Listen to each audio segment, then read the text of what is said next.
Hello everyone and welcome to this video on scripting in 3D animation. Today, we'll dive into the common scripting languages used in popular 3D software, explore how scripting boosts workflow and automation. This will help you understand how scripting can supercharge your creative process. Agenda: Common scripting languages and how scripting improves workflow and automation. First, let's outlet what we'll cover. Identifying key scripting languages, discussing their benefits for workflow and automation. Common scripting languages in 3D animation software. Now, let's identify some common scripting languages in 3D animation software. Python is a standout. It's supported across tools like Blender, Maya, Houdini, and Cinema 4D because of its simplicity and power. For instance, in Blender, you can use Python to automate object creation or import data from external sources. Next, MEL, or Maya Embedded Language, is tailored for Autodesk Maya. It's great for building custom UI elements or automating complex rigging processes.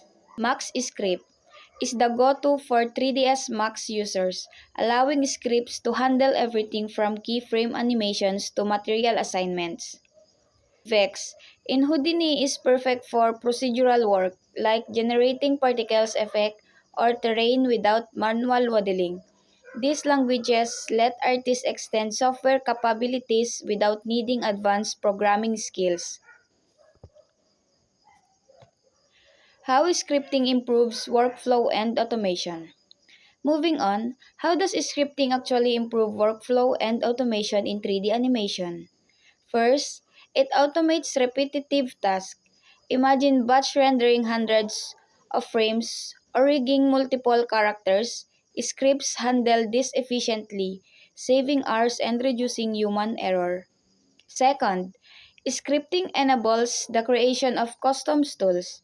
For example, a Python script in Maya could automate texture mapping across a model or generate procedural environments in Houdini.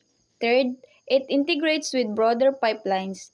Many scripts use APIs to link 3D software with tools like After Effects or game engines, streamlining collaboration in large studios.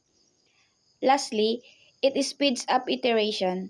Artists can prototype ideas quickly through scripts, test variations, and refine concepts without rebuilding everything from scratch. Overall, scripting frees up creative time by offloading technical grunt work.